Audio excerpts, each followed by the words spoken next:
ఓటమి భయంతో వైసీపీ నేతలు దాడులకు దిగుతున్నారని సత్తెనపల్లి టీడీపీ అభ్యర్థి కన్నా లక్ష్మీనారాయణ తెలిపారు. కంకలకుంట నుండి నరసరావుపేటకు డాక్టర్ను కలవాలని మా కార్యకర్తలు కారులో వెళ్తుంటే అడ్డుపడి దాడి చేశారని, అంతటితో ఆగకుండా కారును ధ్వంసం చేయడం దారుణం అన్నారు. ఫిర్యాదు చేయడానికి మా కార్యకర్తలు పోలీస్ స్టేషన్కి వెళ్తే పోలీసుల కళ్ళెదిటే దాడి చేశారంటే జిల్లాలో శాంతి భద్రతలు ఎలా ఉన్నాయో ఒక్కసారి అర్థం చేసుకోవచ్చు అన్నారు కన్నా లక్ష్మీనారాయణ. ఎన్నికల కోడ్ వచ్చిన తర్వాత కూడా కూటమి కార్యకర్తలపై దాడులు జరుగుతున్నా పోలీసులు ప్రేక్షక పాత్ర వహించడం సిగ్గుచేటు అన్నారు ఆయన.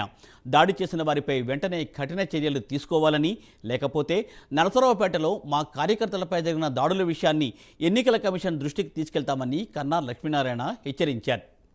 పార్టీకి ఓటమి భయంతో ప్రజల్ని భయభ్రాంతులను చేయాలని అరాచకాలు సృష్టించే భాగంలో మరి కుంకలగుంట నుండి తెలుగుదేశం పార్టీ కార్యకర్తలు వెంగళరావు వాళ్ళ స్నేహితులు ఇక్కడ డాక్టర్ గారిని కలవాలి, అనన్య హాస్పిటల్ డాక్టర్ గారిని కలవాలి అని కుంకలగుంట నుంచి వచ్చే మార్గంలో అడ్డుపడి తీవ్రంగా అటాక్ చేస్తే పోలీస్ స్టేషన్కి వెళ్తే పోలీస్ స్టేషన్లో కూడా మరి వచ్చేసి దౌర్జన్యం చేసి కొట్టి చేసినా కూడా పోలీసులు ప్రేక్షక పాత్ర వహించినటువంటి పరిస్థితి. దీన్ని తీవ్రంగా ఖండిస్తున్నాం.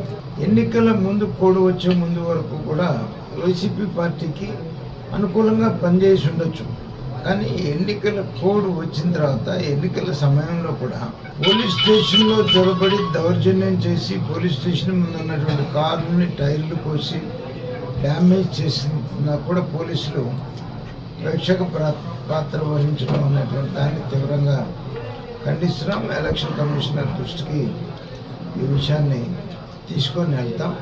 ఖచ్చితంగా బాధ్యులైనటువంటి వాళ్ళందరి మీద కూడా చర్యలు తీసుకోవాలని, వాళ్ళందరి మీద కేసులు పెట్టాలని డిమాండ్ చేస్తాం.